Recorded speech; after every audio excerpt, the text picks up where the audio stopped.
Magandang gabi po sa inyo. Tuloy po natin. This is our part 3 of our topic with regards to resolving conflict. But tonight, we're going to specifically will be talking about resolving marital conflict. Sa marriage po ay maraming conflict talaga na nangyayari at walang ano dito, wala pang nakagraduate. Hanggat ikaw ay buhay, may asawa ka, there will always be marital conflict. But you see, marital conflict can be a blessing if it is properly handled. Kapag na-handle natin ng maayos ang conflict in marriage between our spouses, ay magdudulot ito actually ng blessing. At the same time, spiritual growth din sa atin as a person. We will mature on handling relationships and resolving conflict. So ayan po ang topic natin ngayon. Resolving marital conflict. This is the part 3 of resolving conflict. Ayan. Kaya po natin, anumang conflict po sa mag-asawa ay kayang ayusin hanggat ang mag-asawa ay hindi sumusuko. Nakuha nyo? Magiging talunan lang tayo kapag ang sino man sa mag-asawa ay sumuko na at ayaw nang ayusin ang kanilang pagsasama. Pero basically, marriage conflict can be resolved. Basta willing lang po yung mag-asawa. Ngayon, ito po yung pag-uusapan natin ngayong gabi. Ayan, babanggitin ko lang po. We will try to understand marital conflict. Ano bang ibig sabihin yan? Anong impact kapag yung marital conflict is unresolved? Anong magiging consequence nito sa atin, maging sa ating mga anak? Pangatlo, pag-uusapan natin yung biblical strategies for resolving marital conflict. Tapos, pang-apat, kailan tayo, halimbawa, nasa conflict na tayo with our spouse, kailan tayo dapat humingi na ng counsel. Nakuha nyo, yung hindi na natin kaya i-resolve, kailan yun? Kailan tayo hihingi na ng tulong? We will also talk about strengthening the marriage, of course, for long-term success. Mas strengthen ang relationship ng mag-asawa, mas madaling i-resolve yung mga conflict. Of course, bandang huli, i-conclude natin yan. And we have 2 small group discussion in the middle of our discussion. Unahin natin, ano ba ang marital conflict? Well, ang definition natin yan na ito. Marital conflict refers to disagreements, misunderstandings, or struggles between spouses. So meron talaga hindi lang kayo nagkaintindihan o hindi kayo nagsang-ayon sa isa't isa, meron ng conflict. Di ba? At dahil nga ang mag-asawa ay bago sila mag-asawa, hindi sila pareho ng lugar pinalaki, hindi pareho ng pamilya, magkaibang ugali, magkaiba ng mga gusto, magkaiba ng mga pangarap, aspiration, eventually nagkita. And so therefore, yung magkaibang tao, pag nagsama, definitely there will be a lot of disagreements and sometimes misunderstanding due to miscommunication or non-communication, di ba? And so therefore, there are struggles between spouses. Now, ano yung mga common causes of marital conflicts? Ito yun. No? Una, yung tinatawag na communication breakdown or ang tawag ng iba dyan ay miscommunication. Ano ibig sabihin? Ibig sabihin, hindi lang nagkaintindihan. Hindi malinaw na ipahayag yung damdamin o kaya yung information. And so therefore, nagkatampuhan, nag-away. Nakanyo? So, communication is actually one of the reasons why there is conflict between husband and wives. Pangalawa, yung tinatawag na financial stress or financial problem. According to the survey, actually, this is actually one of the top reasons why marriages are being broken or there are divorces. Ang issue, ang problema, patungkol sa pera. Yan, isa yan sa pinagtatalunan, pinag-aawayan, o nagiging cause ng conflict. Nakuha nyo? Pangatlo ay yung differences in values and beliefs. Pag magkaiba ng pinaniniwalaan, o kaya magkaiba ng pinahahalagahan, magkaiba ng pananampalataya. Kaya nga ina-advise natin, actually, pag may mga magpapakasal sa akin, inaalam ko ano ang kanilang mga paniniwala. Of course, ang kinakasal natin Christian. Kaya lang minsan kasi may magpapakasal, yung kanyang partner hindi Christian. Christian siya, pero yung kanyang partner ibang religion. Ngayon, pinapauna ko na yun na this can be actually a reason why you will have some conflicts or some problems kapag, di ba, kahit yung mga bata, halimbawa magsisimba na kayo tapos magkaiba kayo ng pinagsisimbahan. Kahit pa magkaparehong Christian pero magkaiba ng simbahan na pinupuntahan, yung mga bata na gugulo din. So, isa yan sa mga causes why there is marital conflict. How about lack of emotion or emotional or physical intimacy? Halimbawa, wala ng connection. Meaning to say, si asawang lalaki, hindi na emotionally intact o attached sa kanyang asawa. O maging yung babae ganun din. Lalo sa mag-asawa, yung tawag na physical intimacy. Kapag wala ng ganyan, nagkakaproblema mag-asawa. Isa yan sa mga marital conflicts. In fact, malaking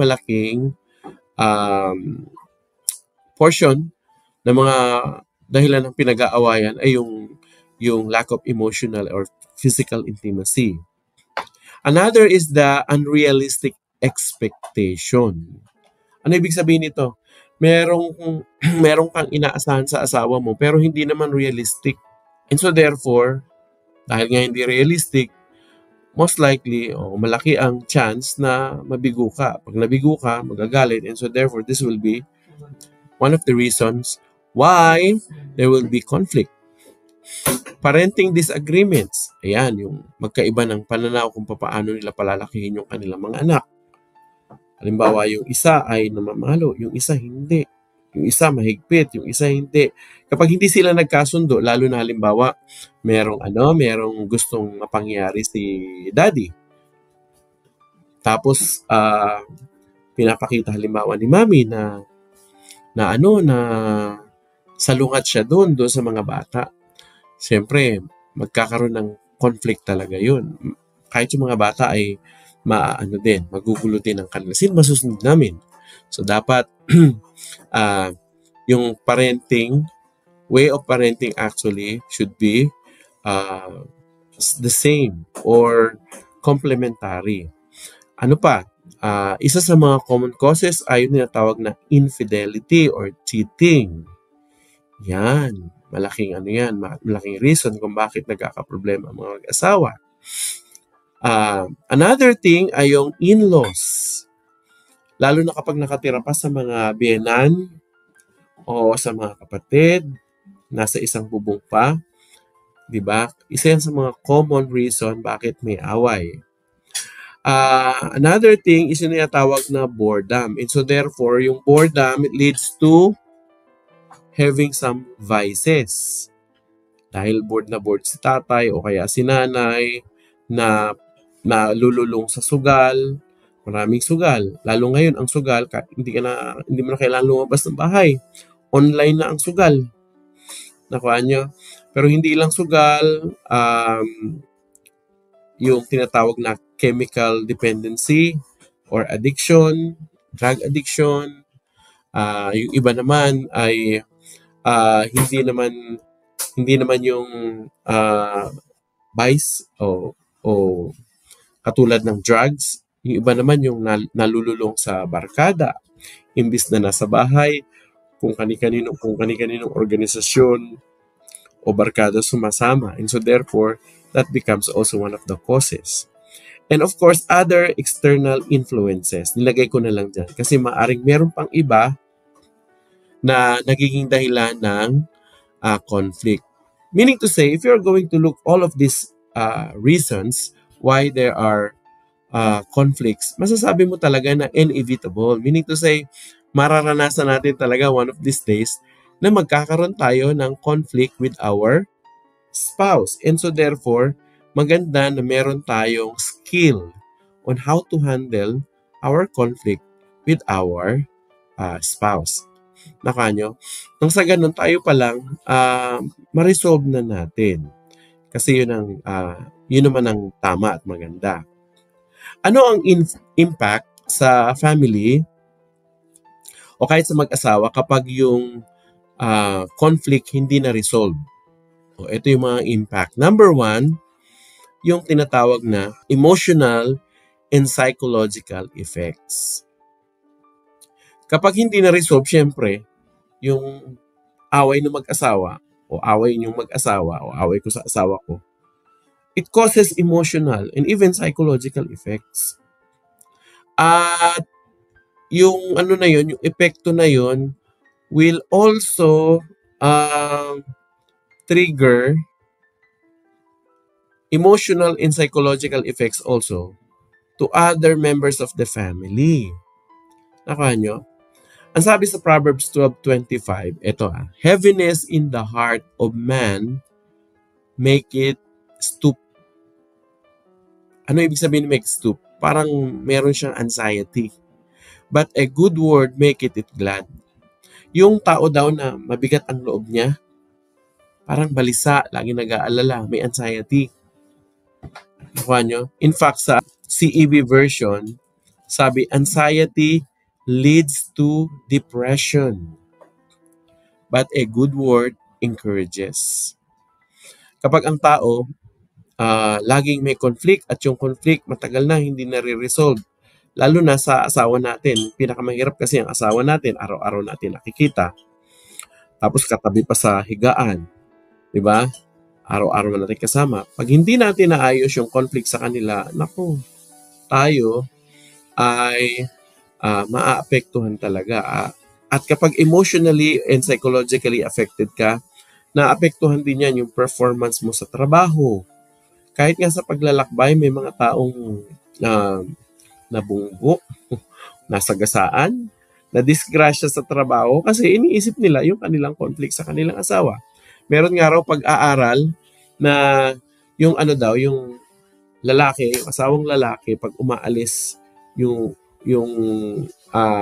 asawa niya, o siya, kahit siya mismo, pag umaalis sa bahay, tapos kinikiss niya yung kanyang asawa, ay mas maliit ang tsansa na madisgrasya.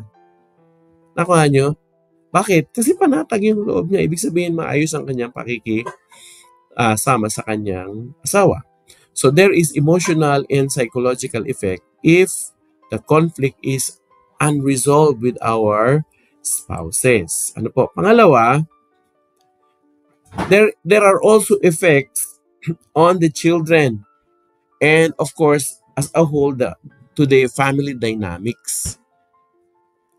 Napansin ko yan kahit sa amin mag-asawa. Halimbawa kami mag-asawa, nag-aaway kami.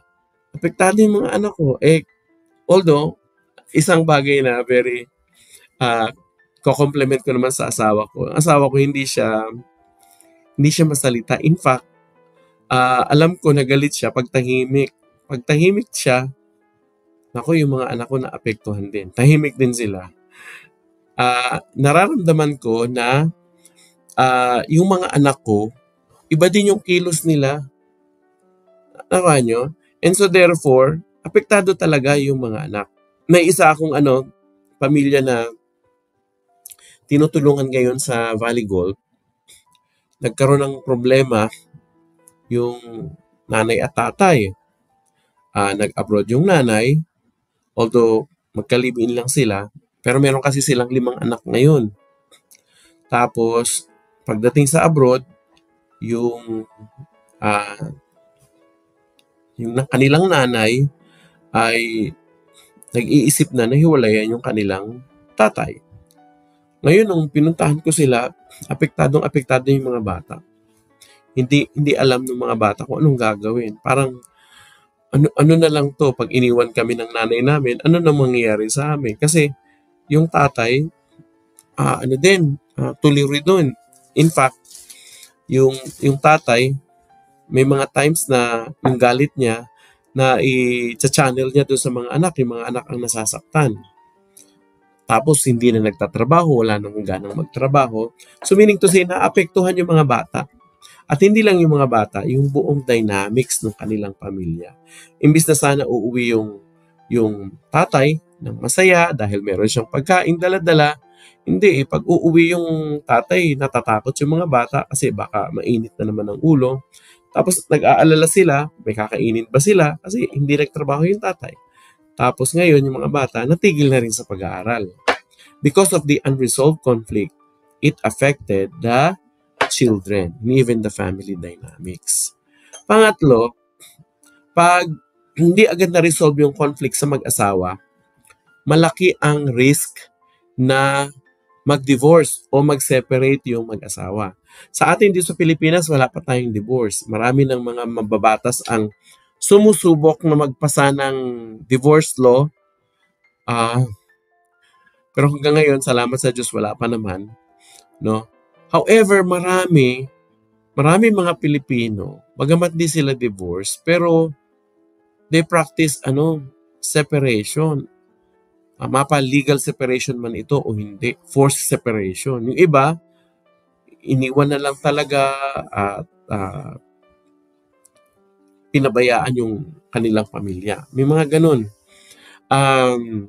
Anong sinasabi ng Bible patungkol dito? Sabi sa Malakay chapter 2 verse 16, ito ang Diyos mismo nagsabi nito. Sabi ni God, "For I hate divorce, says the Lord, the God of Israel." When the Bible says I hate divorce, hindi lang ito yung legal paper. Kundi ang sinasabi ni God, I do not want husband and wife to separate. Nakuha nyo? Ang kalooban ni God, magkasama talaga yung husband and wife. Sabi rito, to divorce your wife is to overwhelm her with cruelty, says the Lord. During the time of Malakay, yung mga tao kasi nagde-divorce sila and most of the time ang nag-initiate ng divorce mga lalaki. Kaya sabi ng Panginoon, kapag dinivorce nyo, hiniwalayin nyo inyong asawa, sabi niya, you are doing something cruel to your wife. Ayun ang sabi ng Panginoon. So ano sabi ni God? At ang title dito ni Lord ay Lord of the Heavens Army. Sabi niya, guard your heart. Do not be unfaithful to your wife. So napakahalaga, lalo sa ating mga lalaki katulad ko. Ang payo sa atin dito is to guard our hearts. Kasi pwedeng ma-deceive talaga yung puso natin. Nakuha nyo? And so therefore, sabi rito, do not be unfaithful to your wife. You see, yung unfaithfulness is one of the reason why there is conflict, right? Ngayon, kapag hindi na re-resolve yun, mas mahabang problema, lagi kayo nag-aaway, laging hindi nag-uusap, laging may tampo, so therefore hindi na kayo masaya. Nakuha nyo, sino ba naman ang gugustuhin na lagi kayo nag-aaway, laging nagsasakitan, laging nagbabatuhan ng mga salita na hindi maganda sa isa't isa? Eventually, prolonged unresolved conflict will lead to separation and divorce. And I would like to tell you, ayaw ni Lord nun. So therefore, we really need to resolve conflict within our marriage. Kung may problema na ako sa asawa ko, ang isang duty ko is to resolve it right ahead. Hindi ko na patatagalin. Kasi there are impacts to me as a person, to her, as my loved one, or as my better half, to the children, to our children, and eventually to the relationship as a whole. Nakuha nyo? Now, ano ang mga pwede natin gawing strategy para maayos natin yung conflict natin with our ano, spouses.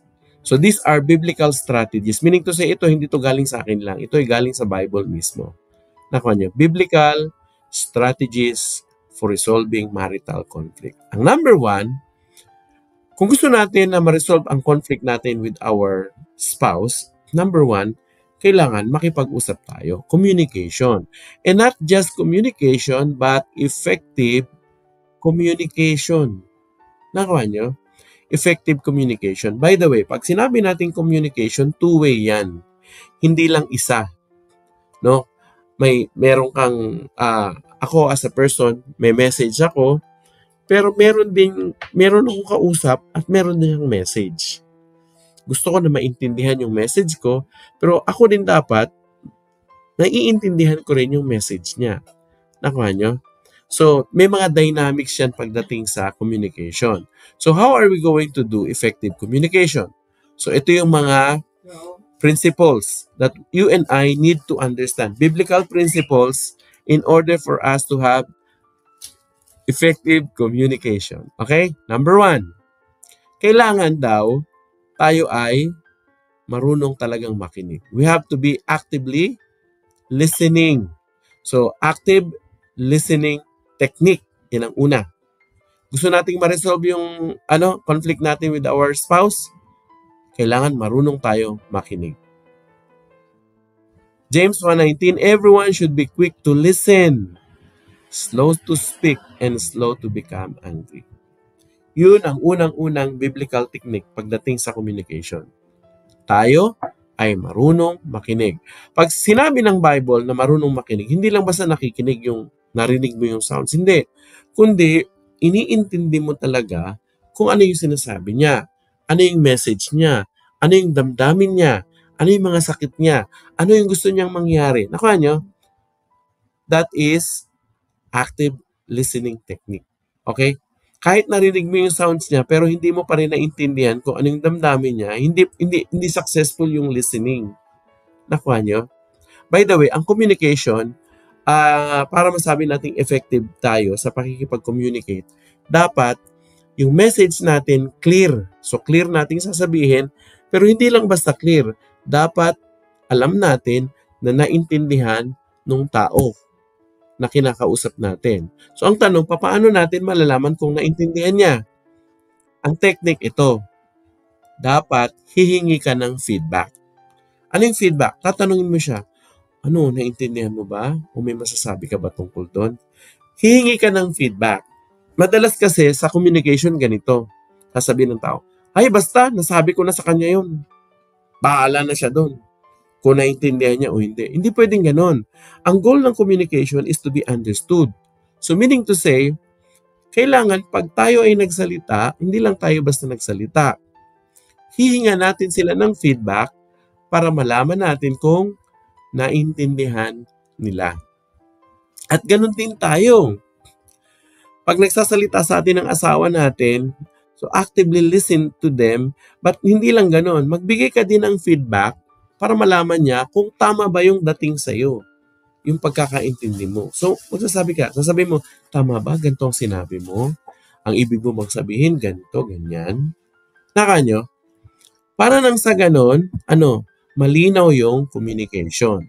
So, that's effective communication. So, active listening and asking for feedback. Number two, ito, biblical principle. In communication, avoid harsh words. Avoid harsh words. Proverbs 15 verse 1, a gentle answer turns away wrath, but a harsh word stirs up anger.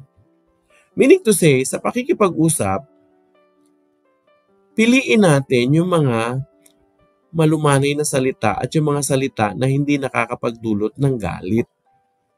Lalo na kung tayo ang may problema o tayo yung may kasalanan, aminin na natin. Hindi kailangang i-deny. O hindi kailangang, kung ikaw ay nagagalit, hindi mo kailangang maliitin, ibaba, o i-malign, o duru-duruin yung asawa natin. So we avoid harsh words, but rather we use gentle words. Bakit? Kasi ang gentle words daw, nakakapagpaalis ng ngit-ngit o galit ng tao. So kapag makipag-usap tayo, ang effective communication, use gentle words, avoid harsh words, especially words that will malign or will humiliate the person. Yung mga salita na na binababa yung ibang tao, ay avoid natin yon. Number three, we have to speak the truth in love. Yan. Speaking truth in love. Ephesians 4:15, instead speaking the truth in love, we will grow to become every respect the mature body of Him who is the head, that is Christ. Anong sabi sa atin dito ni Apostle Paul? Kapag nagsalita daw tayo ng katotohanan, hindi lang basta katotohanan ang gusto nating sabihin, kundi sasabihin din natin ito na may pag-ibig. Bakit kaya kailangan na may pag-ibig ang pagsasalita ng katotohanan? Kasi kadalasan, yung katotohanan talaga nakakasakit. Di ba? May tinatawag natin tayong yung masakit na katotohanan.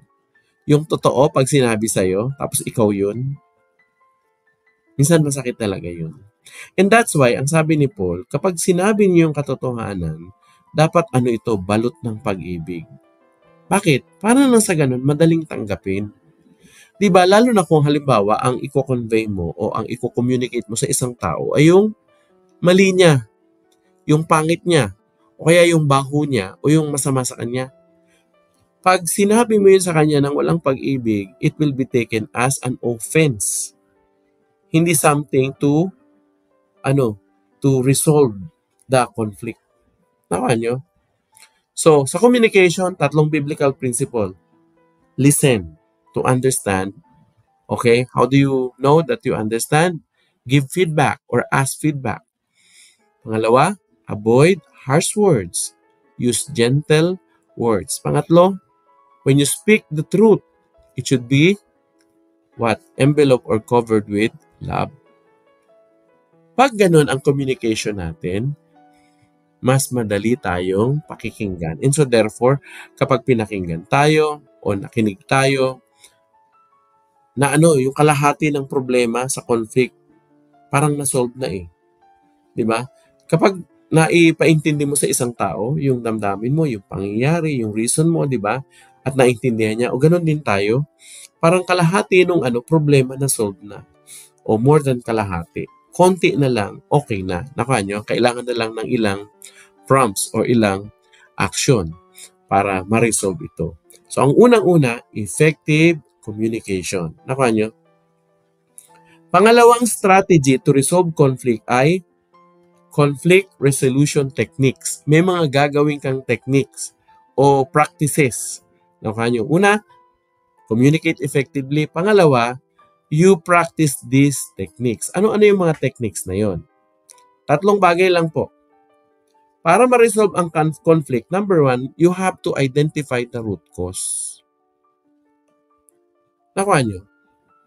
Anong pinagmumula ng problema? Bakit nagagalit ng asawa mo?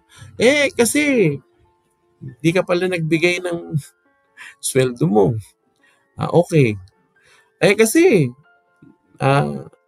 may nasabi kang masama. O kaya may pangako ka hindi natupad. Bakit nagagalit? Kasi wala nang labing-labing, wala nang baby time. Pwedeng gano'n, nakuha nyo? Kailangan ma-identify muna natin yung root cause bago natin ma-solve. Nakuha nyo? At yun ang unang technique na kailangan natin gawin. Teka muna, bakit ba nagagalit ng asawa ko sa akin? May nasabi ako hindi tama. So, humingi ka na agad ng sorry. Nakuha nyo? Baguhin mo na yung ginagawa mo. Bakit ba siya nagagalit? Kasi ganito, ganyan. Ang sabi sa Matthew 7:3-5, sabi, why do you look at the speck of sawdust in your brother's eye and pay no attention to the plank of your own eye? Naalala niyo to? Sabi sa mga Pariseo, bakit mo inaalis yung muta ng kapatid mo, yung troso nga sa mata mo, hindi mo matanggal. Diba? Parang sinasabi dito na na dapat naman talaga tanggalin yung muta sa mata. Kaya lang, dapat tayo muna, tingnan natin, ano bang problema ko? Pag tinanggal ko kasi yung troso sa mata ko, mas effectively, mas madali ko matatanggal yung yung muta ng ibang tao. Nawa nyo? Pangalawa, practicing empathy and understanding. Ano ibig sabihin nito? Ang pangalawang technique, hindi lang pag-identify ng problema. Pangalawa, dapat daw ay marunong tayong damahin yung damdamin ng ating asawa. Ang tawag doon, empathy. Yung empathy, yung nilalagay mo yung sarili mo. Hindi lang na nalulungkot siya. Hindi, kundi, teka, bakit ba siya nalulungkot? Parang you will try to put your feet on the shoes of your spouse. Try to understand na kanya. At yung understanding hindi lang intellectual, emotional din. Na kanya. At pag na-reach natin yung emotional level of understanding, we'll be able to what? Understand deeper. Pag naintindihan natin at yung tao naman, yung asawa natin ay naramdaman na nila na, uy, naintindihan na ako ng asawa ko. Minsan doon na lumalabas yung solution sa conflict. Okay, Romans 12:10, sabi sa Bible, be devoted to one another in love. Honor one another above yourselves. Yan, di ba? Pangatlong technique on conflict resolution sa ating marriage ay yung tinatawag na you have to seek compromise and negotiation. Seeking compromise and negotiation. Yung iba sinasabi nila, yung compromise daw masama. Masama yan kapag kasalanan na, nagko-compromise ka sa kasalanan. Pero kung nagko-compromise ka sa asawa mo kasi gusto mo makipagkasundo, that's fine. Nakuha niyo? Meaning, sige, itong, halimbawa lang, no, ang gusto ng asawa ko, kumain kami sa Mang Inasal. Ako, ang gusto ko hindi Mang Inasal, gusto ko yung crispy chicken, Jollibee. Di ba? Magkaiba na kayo ng gusto. So, ako, gusto ko ma-resolve yun, o sige, gusto ko na rin yung Mang Inasal. Ko-compromise ko na yun. Hindi naman yun masama eh. Nakanya, iko-compromise ko na yon kasi ang gusto ko magkaayos kami. O kaya, pwede kong i-negotiate. Let's meet in the middle. Nakanya, o sige, kumain tayo doon. Pero pwede ba umorder na ako halimbawa ng Jollibee? Sample lang, Jollibee. Kaya lang pwede bang kainin yun? Parang related naman sila, no? Company. Anyway, ang point ko, there are times in order for the conflict to be resolved, we need to compromise with our spouses and or do negotiations. Philippians 2:4, not looking to your own interests, but each of you to the interest of others. So tayo daw, hindi lang nakatingin dun sa interest natin, kundi sa interest din ng ating mga asawa. Nakaya niyo po? So, yan po ang mga techniques. Pangatlo, how are we going to resolve marital conflict? Una, effective communication. Pangalawa, conflict resolution techniques. Pangatlo, we have to manage also our emotions. Nakuha nyo? Isa yan sa strategy. Kung makikipag-ayos ka, dapat ayusin mo din muna yung emosyon mo. Ano yung mga dapat natin gawin? Number 1, tinatawag natin anger management. May strategy din tayo dapat dyan. Bakit? Kasi pag tayo halimbawa ang nagawa ng kasalanan, syempre galit tayo. Galit tayo, di ba? Ngayon, gusto natin makipag-ayos doon sa asawa natin, kailangan i-manage natin yung galit natin. Sabi sa Ephesians 4:26, in your anger, do not sin. Do not let the sun go down while you are still angry. By the way, there are errors or mistakes na nagagawa ng asawa natin or even sin. Nakuha nyo? Now, we are angry because of the errors, mistakes, or sins. But we should not be angry to the person. Yung asawa natin, Yun yung person eh. Magagalit tayo dun sa ginawa niya, sa mali, sa kasalanan. Pero wag sa kanya. Kasi siya, dapat minamahal natin siya. Nakuha nyo? So magalit tayo dun sa sitwasyon, sa kondisyon, sa nangyari, sa kasalanan, sa mali, pero wag sa kanya. So uh, we have to manage that. No? Saan ba tayo magagalit? So, pangalawa, developing emotional intelligence. Anong ibig sabihin yan? Ang emotional intelligence kasi ganito. Ito yung kakayahan mo na ipakita yung sa ating mga Kristiyano, yung fruit of the Holy Spirit. I-practice ito. Nakuha nyo? But the fruit of the Holy Spirit is love, joy, peace, patience, or perseverance, kindness, goodness, faithfulness, gentleness, and self-control. Maraming mga tao, mataas ang kanilang IQ. Nakuha nyo? Yung kanilang intelligence. Yung kanilang academic intelligence. Pero mababa ang EQ. Ang EQ, yung emotional intelligence. How do you handle yourself? How do you handle your anger? How do you handle your happiness? How do you handle your emotion?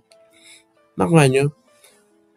Now, the way you handle it equates to your emotional intelligence. Kapag ikaw yung taong mabilis magalit, nagbo-burst out ka, kahit saan na lang, baka mababa ang emotional intelligence mo. Nakuha nyo? Yung mga taong hindi makapagtiis, yan, mababa ang emotional intelligence. Yung mga tao na gustong gumanti, at agad-agad, ganun. Agad-agad, kailangan mangyari, mababa ang emotional intelligence. Tayo, kailangan i-develop natin yun. Ito yung fruit of the Holy Spirit. So, i-manage natin. Actually, this is now the opportunity for us to display the fruits of the Holy Spirit during the time of conflict. Right? Okay? Okay. Number 4. Strategy for resolving conflict. Number 1, effective communication. Number 2, yung mga techniques. Pangatlo, i-manage natin yung ating emotion. Pang-apat, we have to rebuild trust and intimacy. Kapag may marital conflict, sometimes it's a question of, teka muna, mapagkakatiwalaan ko pa bang asawa ko? O kaya, teka, pareho pa ba kami ng damdamin? Nakuha niya? Now, sometimes during a conflict, trust are broken and intimacy are marred. Now, we have to do something to rebuild it. Nakuha niyo? Let's rebuild trust and intimacy. How do we do that? 3 things to rebuild trust and intimacy with our spouses. Number 1, quality time together. Kung kailan kayo galit at mayroong pinagtatalunan, yun yung panahon na lalong dapat magkadikit, hindi naghihiwalay. May mga tao pag nag-aaway, lalong nag-iiwasan. Nakuha nyo? Pag pupunta sa sala, pupunta sa kwarto. Pag nasa kwarto, pupunta sa sala. Naghihiwalay ng tulog, naghihiwalay ng pupuntahan, hindi na. Nakuha nyo? Pag ganun, mahirap i-rebuild yung trust and intimacy. So, kailangan intentional tayo, lalo ng mga lalaki, I'm speaking with the men. We have to intentionally make a time. Not just a time, but a quality time together with our spouse. Ecclesiastes 9:9, enjoy life with your wife, whom you love, all the days of this meaningless life that God has given you under the sun. Anong sabi sa atin? Dapat daw enjoy natin yung buhay natin kasama ang ating asawa. Number 2, in order to rebuild trust and intimacy, we have to practice forgiveness. Alam nyo, mahirap talagang ma-rebuild yung trust at intimacy kapag hindi tayo nagpatawad. O kaya kapag tayo ay hindi humingi ng kapatawaran. Colossians 3:13, bear with each other and forgive one another if any of you has a grievance against someone. Forgive as the Lord forgave you. By the way, this is not just a statement. This is not just truth to believe. But rather, this is a command to obey. And what is the command? Forgive as the Lord forgave you. So practice forgiveness. May napanood ako isang video. Matanda na sila pero magkasama pa rin. Talagang literal na magkasamang tumanda. Ang tinanong sila, anong sekreto nyo? Bakit kayo pa din, magkasama pa din? Sabi nung lalaki, forgiveness, practicing forgiveness. Mapagpatawad daw yung asawa niya. At the same time na rin. Di ba? So, pag nagpapatawad ka, na ito actually ay nagdudulot ng maganda at matagal na pagsasama. You rebuild trust and intimacy. Number 3, you have to rekindle emotional and physical connection also. Anong ibig sabihin ng rekindle? Meaning gagawa ka ng mga paraan para yung damdamin ay mabuhay uli. At saka, physically, you are connected to each other. Song of Solomon 4:9, you have stolen my heart. Sabi rito, my sister, my bride, you have stolen my heart with one glance of your eyes. Nakuha nyo? Ano ibig sabihin nito? Meaning to say tayo, mag-invest din naman tayo sa ating sa ating looks. Nakuha nyo? Bakit?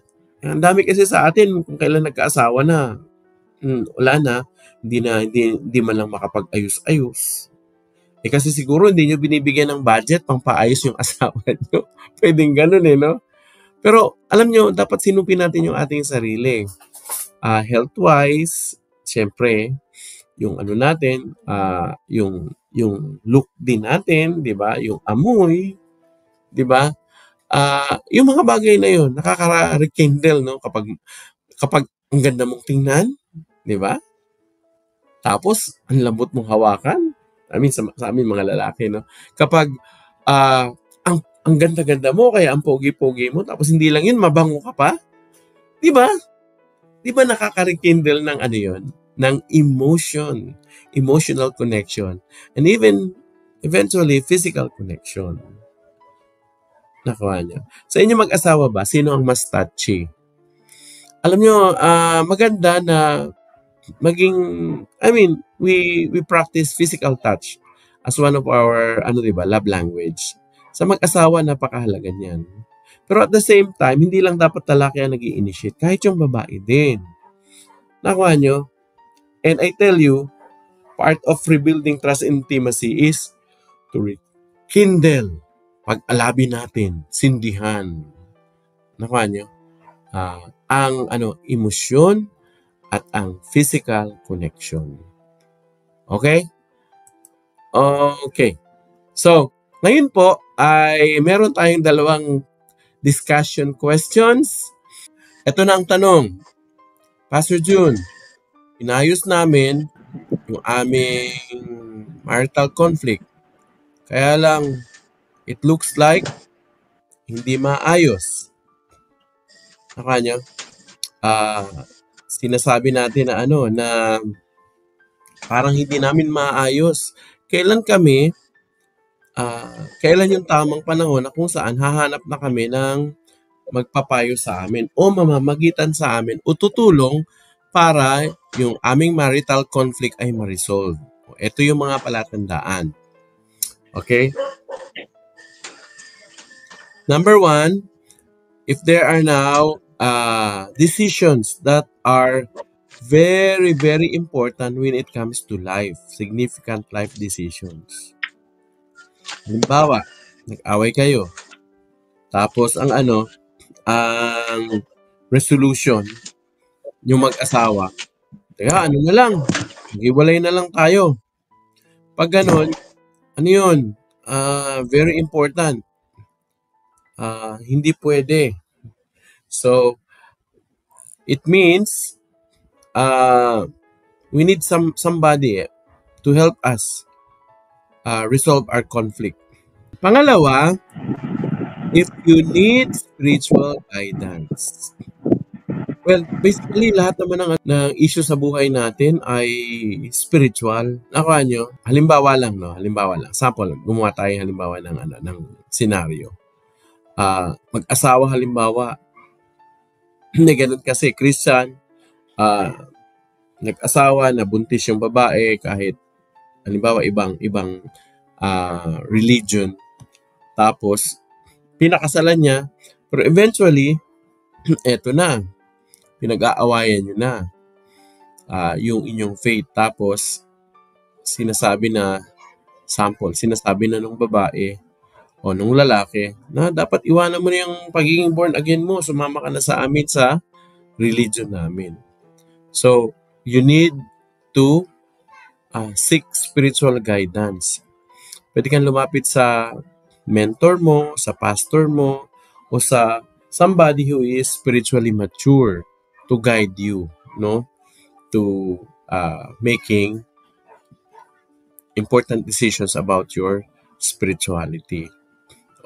Pangatlo, kapag ikaw ay lost or uncertain. Ang ibig sabihin ng lost, hindi mo na talaga alam gagawin.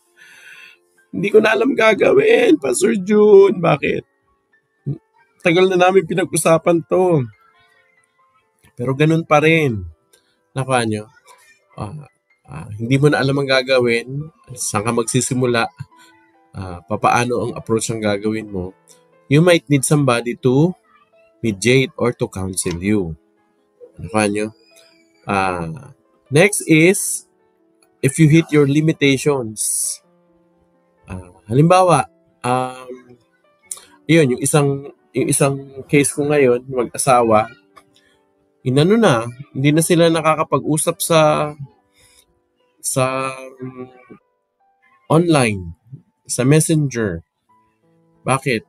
Kasi wala nang panggastos yung yung lalaki, ang ginawa niya, sinangla yung cellphone. Kinokontak siya nung kanyang yung nanay ng mga anak niya para makapag-usap sila. Hindi tuloy makapag-usap dahil doon. So may limitation siya. Kailangan ng tulong. Somebody, ano po pwede kong gawin? Somebody to guide the person so that it can give some ideas. Lastly, wisdom from mature believers. Yung mga matatanda na, actually, marami na silang mga pinagdaanan. And most likely, baka yung problema natin sa ating asawa, pinagdaanan na nila. And so therefore, meron silang wisdom na mai-share. Maaring nagkamali man sila sa decision. Pero alam mo yun, minsan nga yung mga nagkakamali sa decision in the past, sila yung yung magaling magpayo. Kasi alam mo, nakita na talaga nila yung nagkamali sila. And so therefore, pag may lumapit sa kanila, alam mo, itong ginawa ko dati, nagkamali ako. Kaya pag-isipan mong mabuti.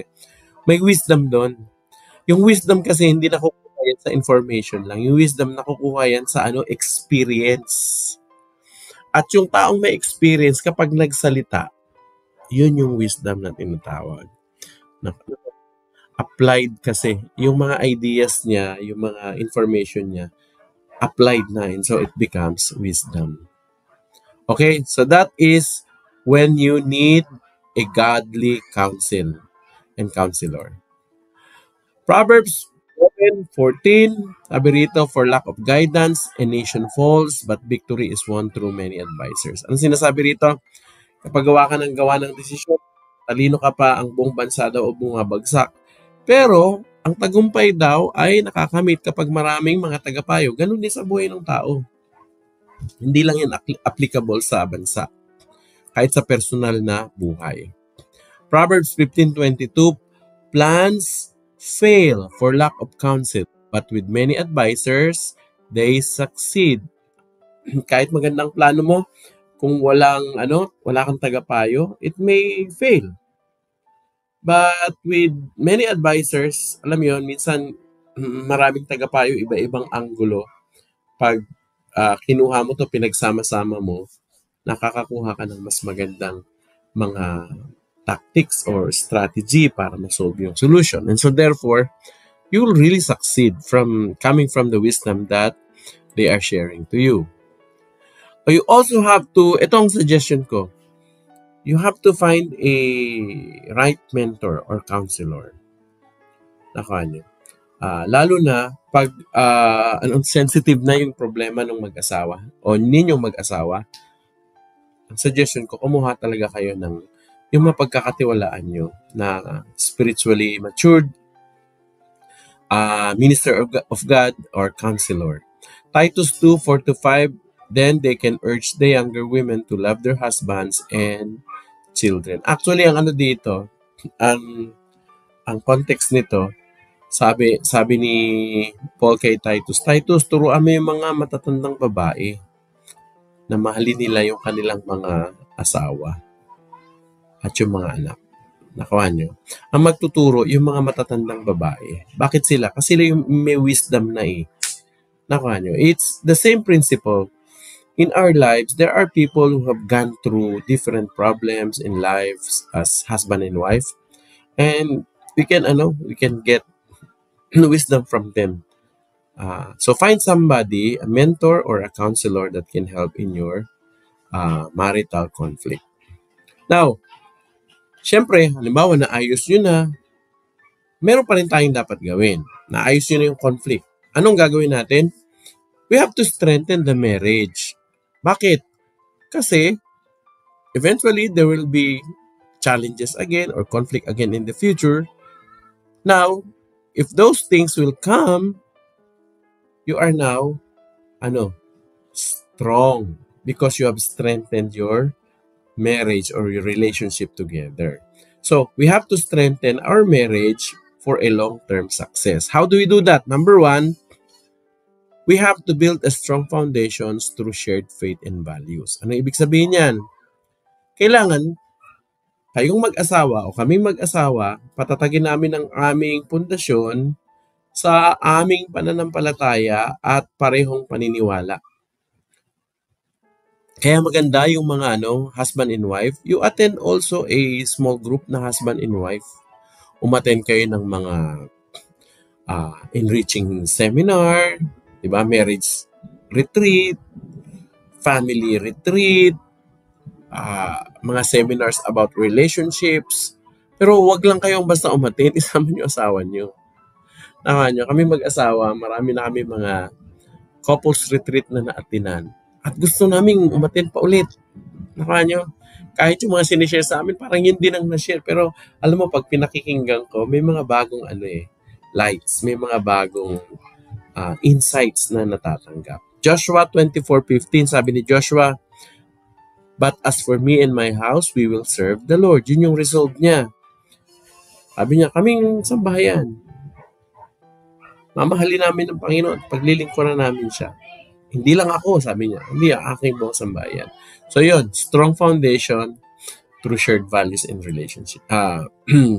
Faith and values pala. Pangalawa, we have to practice mutual respect and appreciation. Husband and wives that practice respect and mutual appreciation. Ano ibig sabihin nito? Yung nire-respeto mo talaga yung asawa mo, kahit wala ka, hindi siya nakatingin. Hindi lang yun. Ina-appreciate mo siya. Pag sinabing ina-appreciate mo siya, hindi mo sinisiraan yung asawa mo sa ibang tao. Hindi mo sinisiraan sa kumari mo, kumpare mo, kapitbahay mo. Hindi ganoon kasi ikaw yun eh. I mean, isa kayo, di ba? So, we have to practice mutual respect and appreciation. Yung, alam mo, may tiwala ka na kahit hindi ko kasama ang asawa ko, alam ko, hindi ako bibenta niyan. Nakanyo, yun yung mutual respect. And we truly appreciate our wives or husbands, no? Nakuha nyo. Maganda nga i-compliment natin, lalo tayo mga lalaki, compliment natin yung asawa natin sa gitna ng public. Hindi lang, compliment natin sila. I-build natin yung kanilang, confidence by making sure that we are for her. Nakuha nyo. 1 Peter 3:7, husband, in the same way, be considerate to live with your wife and treat them with respect. Ayan. Be considerate as you live with your wives and treat them with respect. Okay, number 3. How do we strengthen our marriage for long-term success? Strengthen your partnership. 2 are better than 1 because they have a good return for their labor. Magandang naiintindihan ng asawa natin na tayo, kakampi tayo, hindi tayo kaaway. Na tayo, kakampihan talaga natin siya kahit anong mangyari. Na tayo, darating talaga tayo, lalong-lalo sa panahon ng pangailangan. Lalo tayo, hindi tayo mag-iiwan. Naka nyo? Yun yung ibig sabihin ng partnership. Tapos hindi lang yan. Na tayo, kung may ginagawa siya, i-complement natin yun. Ang ibig sabihin ng i-complement, susuportahan natin. Hindi kaya maganda yung yung kontra ka ng kontra sa asawa mo. Lalo halimbawa, ang asawa mo lalaki, babae ka. Pag nagbigay ng idea yung asawa mo, kukontrahin mo agad. Hindi maganda yun. Hindi maganda yung kontra ka ng kontra. Kasi eventually yan, sasabihin ng asawa mo, sige na nga, hindi na ako kikilos. Hindi na ako mag-iisip, hindi na ako magtatrabaho, ikaw na lang. Dapat ang gawin natin, ganito. Pag may idea siya, lalo't maganda, i-praise natin, uy, maganda yan. Sige, susuportahan ko yan. E paano kung sa tingin mo hindi ganong maganda? Huwag mong kontrahin pa din. Sabi mo, oh, I think, that's a good idea. Sige, let's try it. Or, pwede mo sabihin na, oh, maganda yung mo, naisip mo. Pero palagay ko, mas gaganda pa pag ganito. Ano sa tingin mo? Naka nyo? Ko-complement mo siya, susuportahan mo siya. That way, you actually strengthen your partnership together. Naka nyo? Pag nagsisinop, lalong susuportahan. Halimbawa, nagninegosyo, kasama ka sa negosyo, di ba? Sa pagpaplano, kasama ka sa pagpaplano. Sa pagtatrabaho, kasama. Sa paghuhugas, sa paglalaba, sa paglilinis, sasamahan mong asawa mo. In that way, nararamdaman ng asawa mo na, uy, partner talaga kami nito. Partner kami nito. E paano, pastor, kung halimbawa asawa ko, hindi ganyan. Hindi siya supportive. Di ikaw muna, paramdam mo muna sa kanya. Tapos pakita mo na very supportive ka. Eventually, as the person observes you, your spouse will be able to learn. Why? Kasi na-observe ka niya, nakikita niya. Okay, number 4, regularly revisit and reaffirm marital commitments. Genesis 2:24, that is why a man leaves his father and mother and is united to his wife, and they become one flesh. Ano daw ang gagawin natin? Revisit daw natin yung ating commitments at saka reaffirmation. So, paano natin magagawa yon regularly? Saying, I love you. I love you to our spouse gives reaffirmations of our commitments. Hindi lang yan. Complimenting our spouse in the presence of other people whom we know, halimbawa, mga kapatid niya, mga kaibigan niya, kino-compliment natin, ayun, nire-reaffirm natin. Tapos sinasabi natin kung anong maganda sa kanya. Nasabi natin na siya ay, alam mo, natutuwa ako sa'yo, mahusay ka talagang magluto, laging supportive ka sa akin, ina-appreciate mo siya. Alam mo, natutuwa ako sa'yo, ang ganda mo talaga, di ba? Ang pogi mo, natutuwa ako dahil inaalagaan mo yung anak mo. By doing that, you are reaffirming actually your commitments. Sa mga lalaki, magandang affirmation sa mga babae ng ating love and commitments by giving all of our salary. Bigyan niyo yung sweldo niyo. Kasama yung payslip para alam niya, buo talaga to, walang bawas. Niya. By doing that, we're actually saying, this is my commitment. Ikaw lang talaga ang nakakatanggap ng sweldo ko. Ikaw lang ginagastusan ko para sa itong ginagawa ko. Niyo? Yung ganun. By doing that, you're actually reaffirming your marital commitment. And so therefore, that strengthens. Pinapalakas nito, pinapatatag nito yung inyong pagsasama. And that will somewhat like support so that you will have a long-term success as a husband and wife. In conclusion, marital conflicts are inevitable. Hindi natin maiwasan talagang maraming pagtatalo, problema, conflict, hindi pagkakaunawaan sa mag-asawa. Pero hindi naman kailangan na yung conflict na yun ay magdulot para masira ang pamilya. Hindi. In fact, If we are going to adopt biblical principle, katulad ng love, forgiveness, patience, and humility, ang mag-asawa will be able to navigate conflicts. Meaning to say, maaaral nila at pwede nilang malagpasan, mapagtagumpayan, matalo nila yung problema, lalo na kung sila ay magkasama. Lalo na kapag ang mag-asawa ay hinahanap nila ang tugon ng Panginoon para maayos ang kanilang problema. Nakuha nyo? Ngayon, of course, ang mga Kristiyano, mga mananampalataya, ang simbahan, ay may mahalagang role din tayo to support our members, especially husband and wives. Kaya maganda sa mga simbahan, magkaroon talaga tayo ng mga couples retreats, family retreat na nakafocus sa pamilya. Nakuha nyo? These are necessary to help foster harmonious and fulfilling marriage. May conflict man, pero hindi kailangan maghiwalay, hindi kailangan masira ang pamilya. Pwede itong ma-resolve sa biyaya at tulong ng Panginoon. Amen po ba, mga kapatid? Amen?